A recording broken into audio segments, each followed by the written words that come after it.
मैं रिकॉर्ड करने का बटन दबा दिया, अभी लेक्चर जो भी है वो रिकॉर्ड हो रहा है, ठीक है। Now everything of this is recording. इसके आगे आपको जो जो करना है वो सारी प्रोसेस मैं आपको थोड़ी देर के बाद बताऊंगा। Nice. Now let's begin. Today we are going to start a new chapter, chapter number 6, mechanical properties of solid. This is extremely simple chapter, something you can like एक certain level achieve करने के बाद, oh this is 12 science, oh sorry, still you are in 11th, okay. So today we are going to start this chapter, mechanical properties of solid. Very simple. As per my information, so far we have finished sixth chapter of physics, right? Chapter 1, 2, 3, 4, 5 and 9, okay. And now in sequence we are going to finish the chapter number 6 and 7. Once we finish 6th, 7th, if necessary 8th, then we will study the next chapters. जो chapter number हमारा 10 के बाद होने वाला है, chapter number 9 के बाद 10 आएगा ना, 10, 11, 12, ये जो 3 चैप्टर है इनके लिए हमें एक जोन की जरूरत पड़ेगी, एक एक्स्ट्रा जोन। फिर वो आप 15 दिन का निकालो, 8 दिन का निकालो, तुम्हारी मर्जी, तुम जब भी मुझे बोलोगे वो लेक्चर लूँगा मैं। लेकिन उसके लिए तुम्हें ऐसा टाइम चाहिए कि जिस टाइम में बहुत बड़े समय के लिए तुम मेरे साथ अवेलेबल होगे, क्योंकि वो चैप्टर 1-1 घंटे का लेक्चर जो होता है जिसमें 10 मिनट तो आप ऐसे ही बर्बाद कर देते हो, उसमें नहीं होगा, उसमें वो मज़ा नहीं आएगा, क्योंकि उसके कॉन्सेप्ट ऐसे कि एक बार शुरू हो गया ना डायरेक्ट 2-2, 3-3 घंटे का लेक्चर मुझे चाहिए, ठीक है बच्चों। Okay, so let's begin. Good morning to all of you. Nice. And this is chapter number 6, mechanical properties of solid. So बहुत ज़्यादा कुछ मैं डिस्कस नहीं करता. Everything which we usually discuss while starting a chapter, before starting a chapter, is given here. So we'll directly jump into the chapter and into its topic. As we have decided, we are going to study each and every topic in detail, word by word. It is something like I'm not explaining or teaching you chapter, but I'm reading with you and making you understand how one should understand himself by reading the chapter. This is amazing knowledge. You will need it in future, because up to 12 science you will always get teacher who explain you concept in details, help you to make practice. Like after that, when you go to your engineering degree or whatever maybe degree you want to pursue in your life, probably 10 to 20% of the part of particular topic or that your syllabus teachers teach in class, and rest you have to do it yourself, okay. So this is, you may say, practice of that, okay. So let's begin chapter number 6. Can you recall, कुछ recall करने की बात कर रहे हैं. Can you name a few objects which change their shape and size on the application of force and regains their original shape and size when the force is removed? क्या आप ऐसे कुछ सब्जेक्ट के मटेरियल के नाम बता सकते हो जिनके ऊपर फोर्स अप्लाई करो अपना शेप ही बदल डालते हैं, लेकिन जैसे आप फोर्स निकाल लेते हो अपने शेप एंड साइज को, ओरिजिनल शेप एंड साइज को वापस आते हैं? कुछ नाम बता सकते हो? या स्पंज, नाइस, और बताओ. रबर बैंड, फंटास्टिक, और कुछ? Spring, up to a certain extent of course. तो दीज आर मोस्ट, मतलब बहुत सारे ऐसे मटेरियल आप अपने आजू बाजू में देखते हो, आप उनके ऊपर फोर्स अप्लाई करो and they change their position, their size, not position, their size, their shape. Once you remove that force, वो अपने ओरिजिनल साइज एंड शेप को वापस चले जाते हैं. Can you name object which do not regain their original shape and size when the external force is removed? ऐसे कोई बता सकते हो? फोर्स लगाया, साइज बदल गई, शेप बदल गया, लेकिन अभी जैसे बदल गया वैसे ही रहा, वो वापस नहीं आया. डो, लाइक, वेरी गुड, ओके. गव्हाचं पीठ एक्सप्लेन केलं ज्यांना कळालं नाही त्यांच्यासाठी. हां, चलो बताओ. यस, डो. और बोलो. प्लास्टर ऑफ पेरिस, स्टैचू बनाते हैं हम लोग उससे. अब एक बार स्टैचू बन गया तो बन गया है, ऐसा नहीं ना वापस स्टैचू मिट्टी का गोला बन गया और जो भी है मटेरियल उसका गोला बन गया. सो मेनी मटेरियल्स, राइट, जिनका शेप और साइज जो बदल जाता है तो बदल ही जाता है, वापस अपने ओरिजिनल साइज शेप को आता नहीं है. तो हम हमारे आजू बाजू में एटलीस्ट 2 टाइप के मटेरियल देखते हैं. कौन से 2 मटेरियल बच्चों? एक ऐसा मटेरियल जो अपनी ओरिजिनल साइज एंड शेप को रिगेन नहीं करता, नॉट रिगेन, और ऐसे भी मिलते हैं जो अपने ओरिजिनल साइज एंड शेप को क्या करते हैं बच्चों? रिगेन करते हैं. फोर्स निकाल डालो, वो ओरिजिनल जैसे थे वैसे बन जाएंगे. कुछ ऐसे फोर्स डालो, बिगड़ गया तो परमानेंटली बिगड़ गया. कॉमन सेंस है इसके बीच में भी होंगे कि कुछ एक्सटेंट तक परमानेंट, मतलब कुछ एक्सटेंट तक, एक सर्टन हद तक ओरिजिनल साइज एंड शेप को जाते हैं, पूरा की पूरा नहीं जा पाते. बराबर है कि नहीं।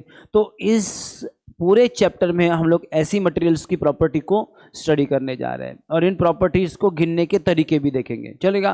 Now let's begin with the introduction. Solids are made up of atoms और a group of atoms place in definite geometric arrangement. Okay, कोई भी मटेरियल उठा के देख लो, हम जानते हैं किसी भी मटेरियल का जो उससे छोटा वाला पार्ट है जिसकी खुद की एक एग्जिस्टेंस ही होती है, जनरली हम लोग उसको मॉलिक्यूल्स बोलते हैं। जैसे पानी का सबसे छोटा पार्टिकल क्या है, पानी का मॉलिक्यूल है। Now as we are talking about solid, तो कोई भी सॉलिड ले लो आप, अलॉय ले लो आप, एक क्या कहते हैं कंपाउंड ले लो, या इवन आप कोई एलिमेंट ले लो, जैसे फॉर एग्जांपल अपना आयरन लिया या कोई भी चीज़, उसका सबसे छोटा जो पार्टिकल है यूजुअली क्या होता है, वो मॉलिक्यूल होते हैं। अब मॉलिक्यूल्स एक से ज़्यादा एटम से बन सकते हैं, तो उसके आगे क्या होता है बच्चों, एटम्स होते हैं। एटम के अंदर भी चीज़ें होती है, लेकिन हमें उससे इस पर्टिकुलर चैप्टर में कोई लेना देना नहीं है, ठीक है। तो जो एटम है, क्या ये कैसे भी रैंडमली कहीं पर भी प्लेस होते हैं क्या, नहीं, तो उनका एक डेफिनाइट शेप एंड साइज होता है। मान लो एटम आपको मिले कहीं पे, ऐसे एटम की लेयर्स टू लेयर्स मिल जाएंगी, बराबर, एक पूरा एटॉमिक प्लेन मिल जाएगा। सर्टन गैप के बाद आपको दूसरा एटॉमिक प्लेन मिलेगा। ओके, नाइस रिकवरी, आप कंपैरेटिवली ठीक होते हो, बराबर कि नहीं। समझ में आ रहा है मैं क्या बोल रहा हूँ। तो इसी तरह से आपको एटम्स का एक डेफिनाइट अरेंजमेंट मिलता है सॉलिड में। This arrangement describe by the nature so that the resultant force acting on each other, each constituent due to other is zero। अब एटम अपने आप को अरेंज कैसे करते हैं, इसको समझना जरूरी है। देखो बच्चों, एटम्स के अंदर हम जानते हैं इलेक्ट्रॉन्स होते हैं, प्रोटॉन्स होते हैं। बाजू में दूसरा एटम होगा तो नेचुरली उसमें भी इलेक्ट्रॉन्स है, प्रोटॉन है, इवन न्यूट्रॉन्स भी है। न्यूक्लियस के अंदर प्रोटॉन और न्यूट्रॉन दोनों भी होते हैं, राइट। अब इसके जो इलेक्ट्रॉन है, क्या इसके प्रोटॉन के ऊपर अट्रैक्टिव फोर्स लगाएंगे? एक एटम के इलेक्ट्रॉन दूसरे एटम के प्रोटॉन के ऊपर डेफिनेटली लगाएंगे। क्या उसके इलेक्ट्रॉन के ऊपर रिपल्सिव फोर्स लगाएंगे? हाँ, लगाएंगे। तो दो एटम जब आप साथ साथ में रखते हुए एक दूसरे से एक सर्टन दूरी पे होते हैं, उनके बीच में फोर्स ऑफ अट्रैक्शन भी हो सकता है, फोर्स ऑफ रिपल्शन भी हो सकता है, रिजल्टेंट कुछ ना कुछ फोर्स हो सकता है। अब ये ऐसे अरेंज कर लेते हैं अपने आप को कि उनके बीच का जो फोर्स है वो मिनिमम हो, वो एक स्टेबल सिचुएशन में रहे। दो एटम अपने आप पे ऐसी सिचुएशन में रहना पॉसिबल ही नहीं है कि जहाँ पे उनके बीच का फोर्स जो है वो अपने एक्सट्रीम लेवल पे बहुत हाई फोर्स है। ओके, यूजुअली हर मटेरियल की और हर एटम की एक इच्छा होती है कि वो स्टेबल रहे। आपकी भी तो इच्छा है जिंदगी में स्टेबल रहने की, तो खाली आपकी होनी चाहिए क्या, एटम्स की भी होती है। वो भी कहता है कि जिंदगी में अभी बहुत हो गया, लाइफ को ना अभी स्टेबल तरीके से जीना है, बराबर है कि नहीं। अब क्या पीछे पैसे इधर भागो उधर भागो, ये करो वो करो, बराबर है कि नहीं। बहुत हो गया, अभी मेरे को ना एक स्टेबल जिंदगी जीना है। तो उसके लिए क्या करते हैं एटम्स, अपना एक डेफिनाइट जो अरेंजमेंट है वो कर लेते हैं। और इस अरेंजमेंट में होता क्या है बच्चों, कि उनके ऊपर जो फोर्स है due to other constituent it must be zero. यानी कि मान लो ये एटम यहाँ पे है, अब वो अकेला थोड़ी है, उसके आजू बाजू में और कई सारे एटम्स हैं, सारे उसके ऊपर फोर्सेस लगाएंगे। ये अपने आप को ऐसे शेप में डाल देगा कि इधर के फोर्स को कोई तो इधर का न्यूट्रलाइज कर रहा है, इधर के फोर्स को कोई तो इधर का न्यूट्रलाइज कर रहा है, इधर के फोर्स को कोई तो इधर का न्यूट्रलाइज कर रहा है। एक मैंने एग्जाम्पल दिया, लेकिन सारा रिजल्टेंट फोर्स कुछ इस तरह से क्या वो अरेंज करेगा अपने आप को कि वो जीरो हो जाए। अब आप में से किसी को ऐसे लग सकता है सर तो ये तो एक सर्टन शेप ही होना चाहिए, कोई भी शेप कैसे होगा, बराबर कि नहीं। जैसे फॉर एग्जांपल एक एटम यहाँ पे तो हो सकता है दूसरे एटम ऐसे हो साइड में, तो ऐसा ज़रूरी नहीं है, क्योंकि ये जो फोर्स रिजल्टेंट फोर्स एटम्स के ऊपर होंगे उनका एक डायरेक्शन भी होगा, और डायरेक्शन उसके अंदर जो भी कुछ इलेक्ट्रॉन प्रोटॉन्स या जो भी कुछ मटेरियल है उसके ऊपर डिपेंड होगा। तो जैसे फॉर एग्जांपल अगर आप पानी के मॉलिक्यूल की बात करते हो तो आपको पता होगा कि पानी का मॉलिक्यूल जो है, एग्जांपल दे रहा हूँ, वैसे हम सॉलिड स्टडी कर रहे हैं इस चैप्टर में, उसमें जो ऑक्सीजन है उसके साथ बनाने वाले हाइड्रोजन के एंगल्स तुमने देखे, ये एंगल कितना होता है उनका, बराबर कि नहीं। पानी के लिए ये 120 डिग्री का एंगल है, ओके, बॉन्ड एंगल। तो एटम्स जो हैं अपना जो शेप अरेंज करते हैं वो इस तरह से अरेंज करते हैं कि बाकी की जो टोटल पार्टिकल्स है उनकी वजह से जो फोर्स लगेगा उसके ऊपर वो क्या लगे बच्चों, जीरो लगे। This is the equilibrium state of the solid at room temperature. Room temperature यानी कि generally normal temperature 20-25 degree Celsius को हम लोग रूम टेम्परेचर बोलते हैं। अपने इस सर्टन टेम्परेचर में वो अपना और बाकी के लोगों के बीच का जो फोर्स है वो जीरो रहे, इक्विलिब्रियम स्टेट में रहे। इस तरह से एटम्स अपना पोजिशन सॉलिड के अंदर एडजस्ट करते हैं। Okay, the given equilibrium arrangement does not change with time. और टाइम के साथ ये अरेंजमेंट चेंज नहीं होता, एटम उसी शेप और साइज में हमेशा रहते हैं. Okay, it can change only when the external stimulus like compressive force from all side is applied on the solid. Now क्या ये चेंज हो सकता है फोर्स? डेफिनेटली. अब मान लो दो एटम्स ने अपने आप के बीच में इस फोर्स को अरेंज करने के लिए एक सर्टन दूरी बना के रखी है. Just imagine if these atoms are this particular distance, then the force of attraction or repulsion whatever may be, but it is zero. So they are equilibrium state. कौन से स्टेट में है? इक्विलिब्रियम. इन दोनों को एक दूसरे से कोई दिक्कत नहीं है. आपने एक्सटर्नल फोर्स लगाया और इन दोनों के बीच की दूरी घटा दी. अब क्या होगा? ये रहना चाहते हैं इस सिचुएशन में, तुमने उनको फोर्सफुली इस सिचुएशन में रखा. They will again try to go at their position. वो अपने अपनी जगह पे जाने की कोशिश करेंगे. तो ये जो दो एटम थे जिनके बीच में थोड़ी देर पहले फोर्स जीरो था, अभी वो एक दूसरे के ऊपर रिपल्सिव फोर्स लगाएंगे. समझ में आ रहा है मैं क्या बोल रहा हूँ? क्योंकि आपने एक्सटर्नल फोर्स डाल के उनके बीच का डिस्टेंस घटा दिया.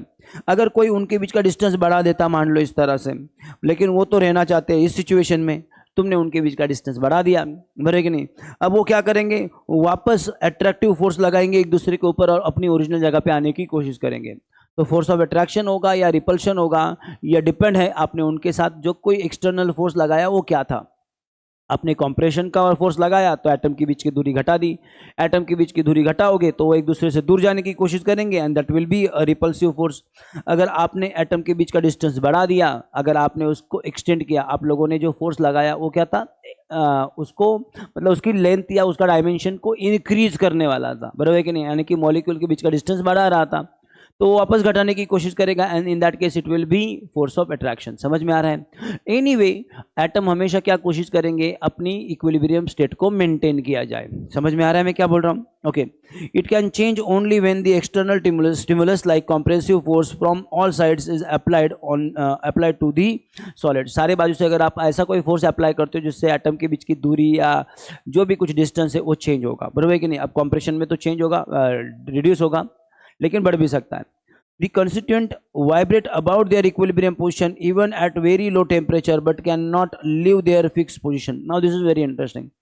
बहुत सालों तक हमको लगता था कि एटम जो है बच्चों वो स्टेडी स्टेट में जब होते हैं तो रेस्ट में होते हैं. व्हाट वी वाज थिंकिंग थी कि atom is at rest, atom रुका हुआ होता है. जैसे फॉर एग्जांपल मैंने ये कोई पकड़ लिया मटेरियल आपके सामने, ये जिस भी फाइबर से बना है, भले आपको ये एक इवन सरफेस दिख रहा है, लेकिन अगर आप एटॉमिक लेवल पे जाओगे, मान लो कल आप एंटमैन बन गए. Now don't ask me who is Antman. Okay, अब एंटमैन बन गए और आप चले गए पूरे न्यूक्लियस की वर्ल्ड में, आपका साइज एक एटम के साइज इतना बन गया. तो क्या लगता है आपको उस केस में क्या होगा? एटम के बीच में दूरी ही नहीं होगी. एटम के बीच में इवन इट इज सॉलिड, और सॉलिड में एटम काफ़ी क्लोज होते हैं, टाइटली हेल्ड होते हैं. लिक्विड में कंपैरेटिवली थोड़े दूर होते हैं, गैसेस में तो बहुत ही ज़्यादा दूर होते हैं. बराबर? एटम्स के बीच की जो दूरी है, मैंने क्या कहा आपको कि सॉलिड में एटम्स बहुत करीब होते हैं, लिक्विड में कंपैरेटिवली थोड़े दूर होते हैं, गैसेस में बहुत ही ज़्यादा दूर होते हैं. राइट? लेकिन मेरे प्यारे बच्चों, इवन सॉलिड के अंदर भी जो एटम्स है जो तुमको लगता है कि बहुत टाइटली हेल्ड है, इनके बीच में अच्छा खासा गैप होता है. समझ में आ रहा है मैं क्या बोल रहा हूँ? इतना गैप होता है कि एटम जो है वो एक जगह पे रुका हुआ नहीं रहता. तो क्या वो ट्रांसलेटरी मोशन में होता है, एक जगह से दूसरी जगह पे जाता है? ना, वो होता है वाइब्रेटरी मोशन में. और सॉलिड में सिर्फ और सिर्फ वाइब्रेशनल मोशन ही होती है. एटम को मान लो ठंडी बज रही है और वो जगह पे कुड़ कुड़ कुड़ कुड़ करता रहता है. ओके, तो एटम्स कीप वाइब्रेटिंग और keep oscillating eight their mean position. जहाँ पे है वहाँ से थोड़ा आगे जाएगा, वापस अपनी जगह पे आएगा, वापस दूसरी साइड में जाएगा, वापस अपनी जगह पे आएगा. Usually linear simple harmonic motion में होता है. कौन सी मोशन बोली मैंने? Linear simple harmonic motion. मतलब जगह पे ही ऑसिलेट होते रहना, लाइन में, एक लाइन पे. ऐसा एटम क्या होता रहता है बच्चों? वाइब्रेट होता रहता है. याद रखोगे? ओके, अब वाइब्रेटरी मोशन का मतलब तुमको समझ में आ गया. तो एटम कभी भी एट रेस्ट नहीं होता. एटम एक जगह पे एकदम शांति से बैठ गया, ऐसा नहीं होता. एक हाइपोथेटिकल टेम्परेचर है उसमें लेकिन ऐसा होता है, जो कि हम अगले चैप्टर में पढ़ेंगे. नाम तुमको बता के रखता, उसको एब्सोल्यूट जीरो टेम्परेचर बोलते हैं. क्या है उसका मतलब? जब समझेगा, जब टाइम आएगा तब बता दूंगा. Except absolute zero temperature, at all other temperature atoms are vibrating at their mean position. आगे जाके हम ये भी पढ़ेंगे कि टेम्परेचर के बढ़ने से इस वाइब्रेशन के ऊपर इम्पैक्ट होता है और वाइब्रेशन की एम्पलीट्यूड बढ़ती है. यानी कि पहला अगर पार्टिकल मान लो इतने डिस्टेंस में ऑसिलेट हो रहा था, अभी बड़े डिस्टेंस में ऑसिलेट होता है. अंडरस्टूड? नाइस. ओके,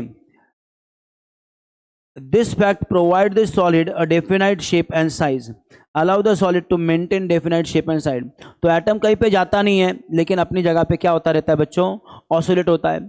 इसके वजह से एटम कहीं पे जा ही नहीं रहा, तो अपनी लोकेशन उसकी बदल ही नहीं, जैसा है वैसा ही रहेगा. तो आपका जो शेप है मटेरियल का और जो साइज है वो क्या हो जाएगी बच्चों, डेफिनाइट हो जाएगी. डेफिनाइट का मतलब क्या, फिक्स. जितना साइज है उसका उतना ही रहेगा, जितना जैसा शेप है वैसा ही रहेगा. जैसे फॉर एग्जांपल अभी ये मोबाइल का एक सर्टन शेप बन गया, जो भी कुछ एक लाइक कीबोर्ड की तरह, बराबर है कि नहीं.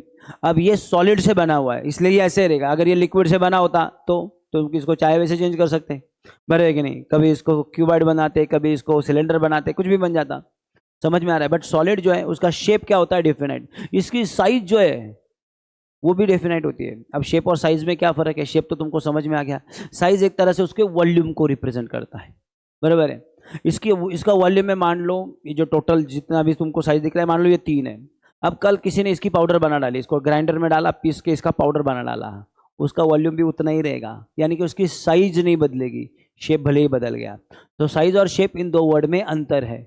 शेप क्या है, जो भी दिख रहा है तुमको, अब ये लगभग एक क्यूबॉइड की तरह है, तो ये इसका क्या हो गया, शेप हो गया.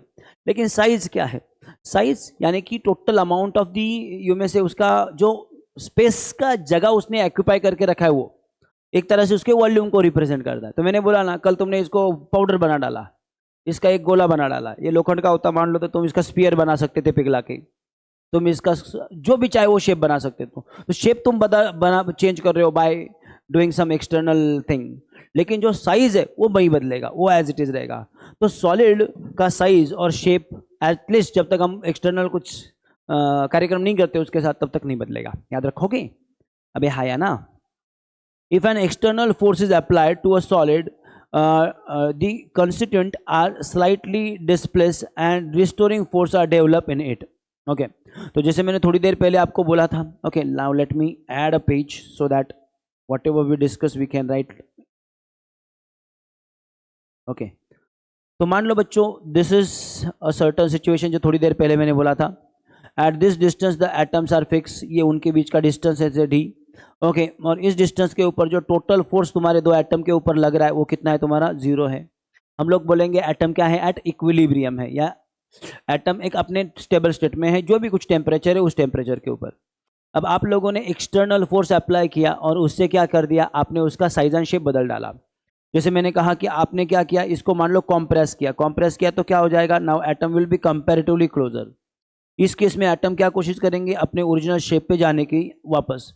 ये जो फोर्स दो एटम के बीच में डेवलप हुआ, उन्होंने खुद डेवलप किया. जैसे आप किसी स्प्रिंग को लो कॉम्प्रेस करो, यू कैन फील कि कॉम्प्रेस की हुई स्प्रिंग आपको अपोज कर रही है. ये जो फोर्स है वो कोशिश करता है अपने ओरिजिनल साइज एंड शेप में वापस जाने का. इसको कौन सा फोर्स बोलते हैं अपन, रिस्टोरिंग फोर्स. क्या बोलते हैं बच्चों इसको, रिस्टोरिंग फोर्स, बरोबर है.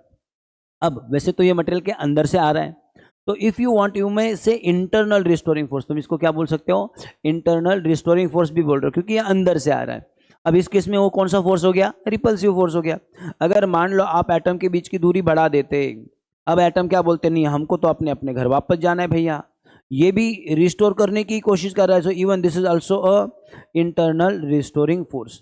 तो जब भी आप एक्सटर्नल फोर्स सॉलिड के ऊपर अप्लाई करोगे जिसकी वजह से उसके इंटरमोलिकुलर डिस्टेंस बदल जाएंगे, तो उस केस में क्या होगा, वो अंदर से एक फोर्स अप्लाई करेगा, जो फोर्स क्या कोशिश करेगा, उसको उसके ओरिजिनल साइज एंड शेप में वापस लेके जाने की कोशिश करेगा. क्या बोलते हैं इस फोर्स को, हाँ बताओ ना, इंटरनल रिस्टोरिंग फोर्स. याद रखोगे पक्का.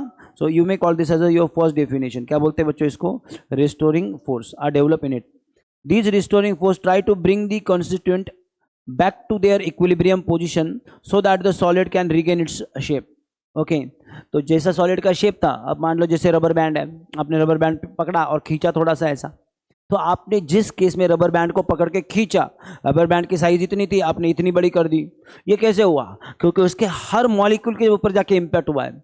हर मॉलिक्यूल जो कि पहले एक सर्टन दूरी पे था, अब वो दूरी उनके बीच की बढ़ चुकी है. समझ में आ रहा है. तो रबर बैंड के हर मॉलिक्यूल क्या कोशिश करेंगे, अपनी अपनी ओरिजिनल जगह पे आने की कोशिश करेंगे. ठीक है. When the deforming force are removed, now this is another definition, deforming force. Okay, internal restoring force देखा हमने, कौन सा फोर्स देखा, अभी अभी बताओ. एक एक डेफिनेशन में एक वर्ड लिखता हूँ यहाँ पे. सबसे पहला क्या देखा आपने, इंटरनल रिस्टोरिंग फोर्स।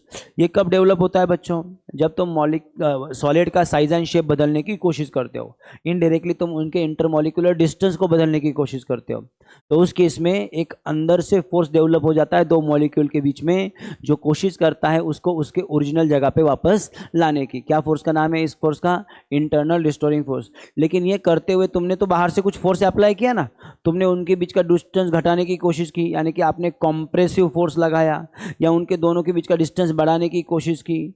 ओके, इस केस में भी कुछ तो फोर्स लगा। इस फोर्स का जनरल नाम क्या है, इसको बोलते हैं डीफॉर्मिंग फोर्स। कौन सा फोर्स बोलते हैं बच्चों, डीफॉर्मिंग फोर्स। अब टेक्निकली डीफॉर्मिंग फोर्स बाहर से अप्लाई होते हैं, तो someone if you want to write, you may write it as a external deforming force. So you can simply say deforming force or external deforming force. Here you can simply say restoring force or internal restoring force. Restoring force अंदर से बनता है, deforming force बाहर से होता है। समझ में आ रहा है मैं क्या बोल रहा हूँ? ओके, एटलीस्ट सॉलिड में तो ऐसा ही होता है, लिक्विड्स में, गैसेस में। इंसानों के लिए उल्टा हो सकता है। देयर इज पॉसिबल कि कोई इंसान खुद ही को खराब करने की कोशिश करे, तो इट मे बी पॉसिबल कि वहाँ पे डिफॉर्मिंग फोर्स भी अंदर से आए।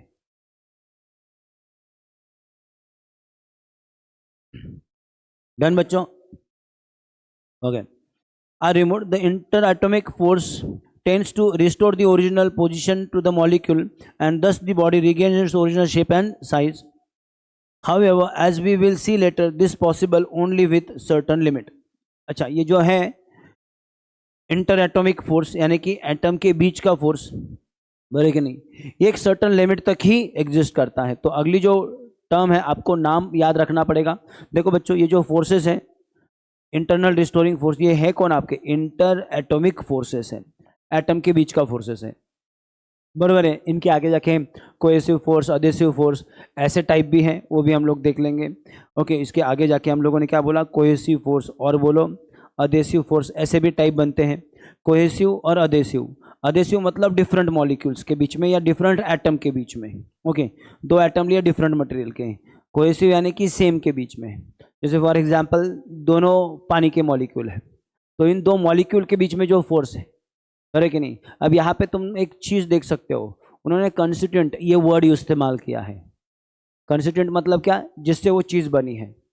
अब वो जो है सॉलिड, अगर वो कंपाउंड होगा, अब ये आपके माइंड में ये क्वेश्चन आना चाहिए कब से कि सर ऊपर आपने एटम बोल दिया लेकिन बाद में एटम एटम क्यों नहीं बोल रहे, why you are saying constituent. तो there is some reason. Reason क्या है बच्चों, एक हो सकता है कि जिस सॉलिड की तुम बात कर रहे हो वो कोई कंपाउंड है। अगर वो कंपाउंड है तो नेचुरली उसके जो पार्टिकल है जिससे वो बना है वो क्या होगा, वो मॉलिक्यूल्स होंगे, बराबर कि नहीं। किसी कंपाउंड का नाम बताओ, कोई भी सॉलिड कंपाउंड के फॉर्म में। फॉर एग्जाम्पल क्या बोलते हैं अपन उसको, ब्रांज, ब्रॉन्ज क्या आता है, ब्रॉन्ज या ब्रांज क्या, ब्रास, हाँ ब्रास, ब्रास, ब्रास, ब्रास। कोई भी एलॉय का नाम बताओ, नहीं कहता तुमको जो पता है, जो 10th तक पढ़ के रखे, any alloy you no.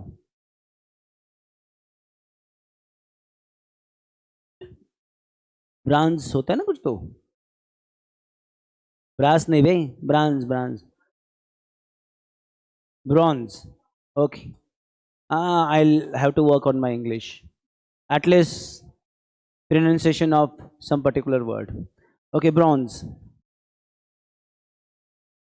bronze ना, क्या होता है bronze? It is maybe alloy or zinc and copper, I am not sure. किसका, tin and copper, sure. Now I think we have facilities, so let's let's go Google, तुम ही करो। तो bronze क्या है आपका, मान लो कोई अलॉय है, चलो इन जनरल बोलता हूँ मैं, कोई अलॉय है जो कि दो एलिमेंट से बना है, से एक्स एंड वाई, राइट। तो इनका जो भी कॉन्स्टिट्यूएंट है वो मॉलिक्यूल्स होंगे और एटम्स नहीं होंगे, है कि नहीं। वही मान लो वो कोई एलिमेंट है, जैसे फॉर एग्जांपल आयरन है, तो उसके मॉलिक्यूल है क्या, यूजुअली वो एटम होने चाहिए, हर एटम आयन का है, और एटम के बीच में कुछ ना कुछ फोर्स होगा। समझ में आ रहा है वो,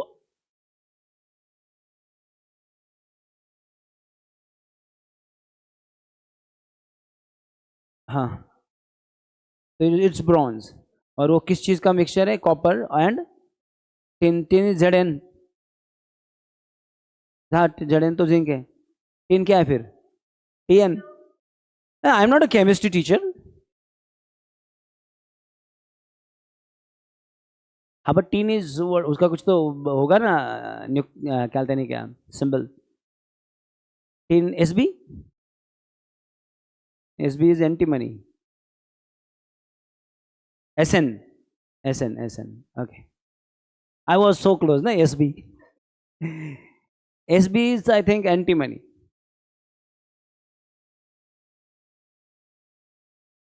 हाँ, मेरा लर्न था, लेकिन एक्चुअली क्या हुआ कि मैंने रिवाइज नहीं किया, तो वो ऐसा है कि वरना मैं सीक्वेंस में बता पाता था सारे नाम, मॉलिक्यूलर नंबर, बहुत सारी।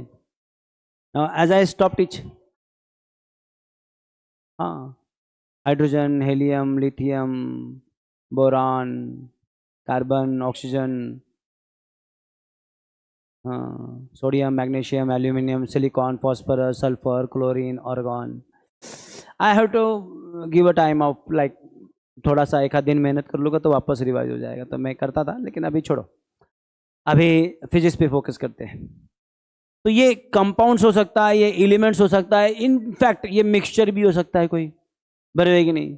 किसी अलग अलग चीज़ों को मिक्स करके, तो इसके कंस्टिट्यूएंट जो है वो कोई भी हो सकते हैं, मॉलिक्यूल हो सकते हैं, एलिमेंट्स हो सकते हैं, मॉलिक्यूल डिफरेंट मटेरियल के हो सकते हैं। तो इसलिए यहाँ पे हम लोगों ने उसको कंस्टिट्यूएंट बोल के रखा है। सो व्हेन आई से the word constituent, it means the particle which forms your solid. वो पार्टिकल्स जो आपके सॉलिड को फॉर्म करे, तो एटम्स हो, मॉलिक्यूल्स एटम सेम हो या डिफरेंट हो, इससे कुछ फर्क नहीं पड़ता, पर वो पार्टिकल जिससे वो बना रहा है। अब इनके बीच में जो फोर्स है उसका नाम क्या रखा है बच्चों हम लोगों ने? Inter atomic forces. If they are atom, of course inter atomic forces. If they are molecule, then it is inter molecular forces. ठीक है, एटम होगा तो इंटर एटॉमिक, मॉलिक्यूल होगे तो इंटर मॉलिक्यूलर फोर्स। सेम में होगा तो कोहेसिव, डिफरेंट में होगा तो adhesive. Just remember this words because you are going to use this words. Okay, आगे चलो, आगे पढ़ते हैं। The form of body is describe by the size and shape. The form of the body is described by the size and shape. That is, a tennis ball or a football, both are spherical. That is, they have same shape, but the tennis ball is smaller in size than the football. Okay, तो आपका जो form होगा, material कैसा होगा, वो किसके ऊपर depend है? उसके साइज के ऊपर और उसके शेप के ऊपर डिपेंड है। ओके, और ये मटेरियल टू मटेरियल वेरी करता है। When a force is applied to a solid sphere, it is not free to move. The size or the shape or the both change due to the change in relative position of the molecule. Such a force is called deforming force. तो ये आपका deforming force का सीधा सीधा definition है, यहाँ पे लिखा हुआ है, इसको perfectly लिखने की आदत करो। So the change in shape or size or both of a body due to external force is called deformation. Okay, तो deforming force और deformation दोनों definition याद रखना, दोनों अलग है। The force which change shape or size or both of a body is known as deforming force, and the change in shape or size of a body due to external deforming force is known as deformation. Okay, समझ में आ रहा है? तो shape और size को बदलने वाले force का नाम है डिफॉर्मिंग फोर्स, और किसी बॉडी का शेप एंड साइज बदल जाना, इसको बोलते हैं डिफॉर्मेशन। याद रखोगे? अब हो सकता है शेप बदले, हो सकता है साइज बदले, हो सकता है दोनों बदले। अब मैं थोड़ा सा आइडिया दे देता हूं आपको कब क्या बदलता है। लेट मी चेक, इधर यहाँ पे दोनों अगर है तो ठीक है, नहीं तो मैं कब क्या बदलता है वो भी बता देता हूँ। The larger is the deformation force could be the larger is its deformation. Okay, क्या लिखा है ये ऐसा आधा अधूरा? अच्छा, एक सेंटेंस छूट गया। The larger is deforming force of the body, the larger is deformation of the body. जितना deforming force large होगा, जितना ज़्यादा force लगाओगे, उतना उस body का deformation क्या होगा? ज़्यादा होगा। The larger is the deformation. Deformation could be in the form of change in length of the wire, change in volume of the object or change in shape of the body. अब deformation का मतलब ही क्या? उसका size बदलना या shape बदलना या फिर दोनों बदलना। अब कोई वायर है तो उसकी लेंथ बन सकती है, चेंज हो सकती है, बढ़ सकती है, यूजुअली बढ़ी सकती है। कोई रॉड है,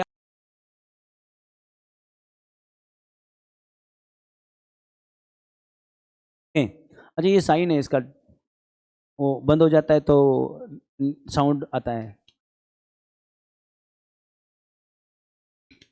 अपना स्पीकर ही साउंड देता है डायरेक्ट।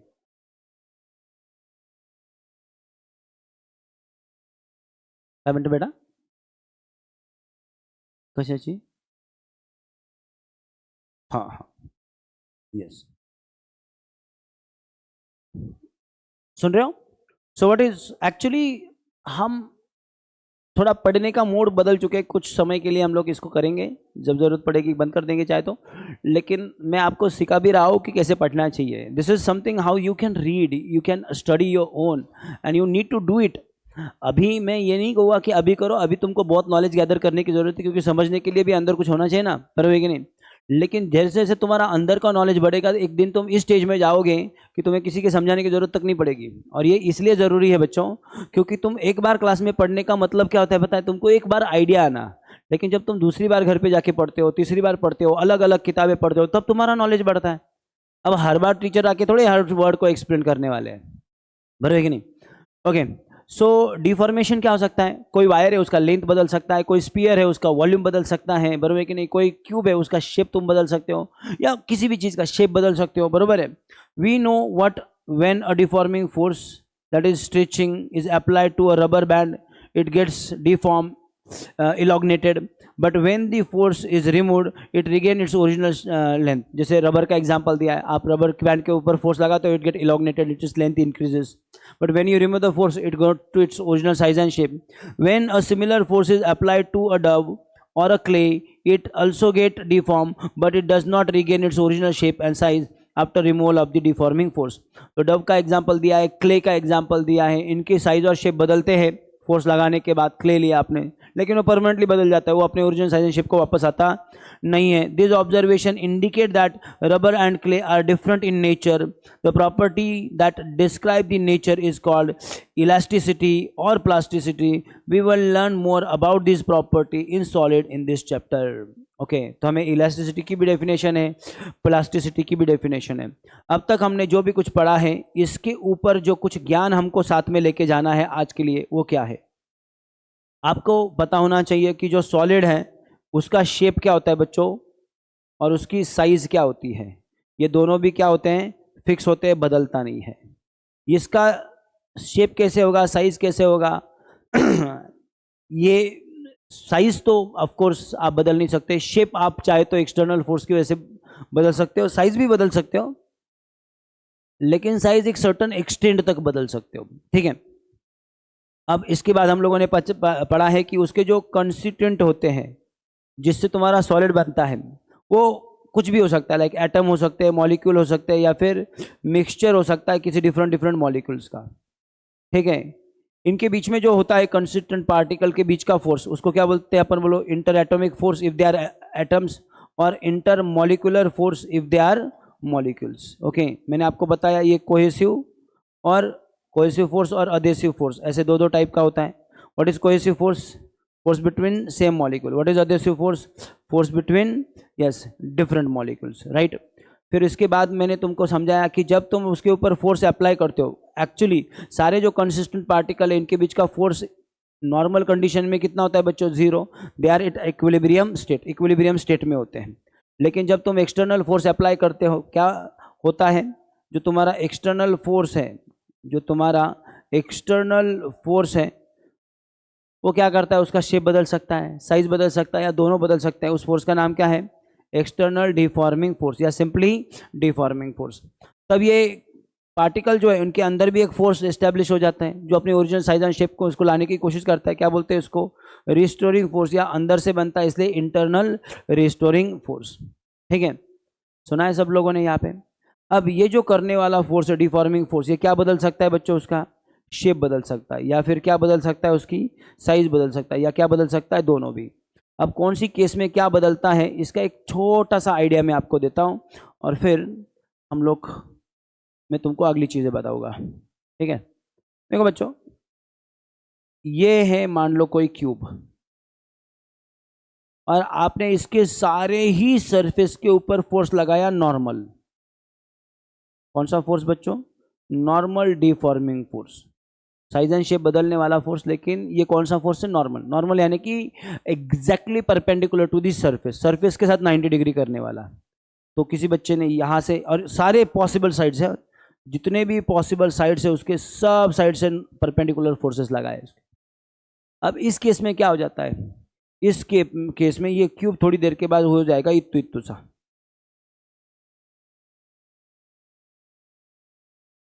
समझ में आ रहा है मैं क्या बोल रहा हूँ? क्या बदला इसका? शेप बदला क्या? ना, शेप जैसे वैसे। क्या बदला? सिर्फ उसका साइज बदला। तो याद रखना, नॉर्मल डिफॉर्मिंग फोर्स यानी कि force perpendicular to the surface of body changes what? Size. Okay. मान लो तुमने कोई टेंजेंशियल फोर्स लगाया होता, ये तुमने क्यूब लिया, इसको जमीन के ऊपर फिक्स कर डाला, नीचे वाला part, this part is fix, and you apply force on only upper part like this. तो थोड़ी देर के बाद ये टेढ़ा हो जाएगा लाइक दिस। नीचे का तो पार्ट फिक्स है, वो वहीं पे रहेगा, लेकिन ऊपर वाला पार्ट जो है वो मूव हो जाएगा समथिंग लाइक दिस, और ये थोड़ा टेढ़ा नजर आएगा तुमको। तो यहाँ पे क्या बदला इसका? टेंजेंशियल डिफॉर्मिंग फोर्स, सरफेस को टच करने वाला फोर्स, सरफेस के साथ 90 डिग्री करने वाला फोर्स यानी कि नॉर्मल, सरफेस के साथ 0 एंगल करने वाला फोर्स यानी कि टेंजेंशियल फोर्स। ये क्या बदलता है बच्चों? This changes shape of the body. ये क्या चेंज करता है? बॉडी का शेप बदल डालता है। अगर मान लो किसी शहाने बच्चे ने ना टेंजेंशियल अप्लाई किया, ना तो क्या कहते हैं, ना तो नॉर्मल अप्लाई किया, उसने फोर्स लगाया कुछ एंगल में ऐसा, तो this force can be divided into 2 components, a tangential and a normal. तो इस केस में क्या बदलेगा? सो एनी अदर एंगल में लगाया हुआ डिफॉर्मिंग फोर्स तुम्हारा क्या बदलेगा बच्चों? तुम्हारा शेप भी बदलेगा और तुम्हारी साइज भी बदलेगा। याद रखोगे? तो normal forces changes size, tangential force changes shape, and oblique forces or force with different angles changes both size and shape. याद रखोगे? This is some extra knowledge you have to put inside your brain. That's all for today's lecture.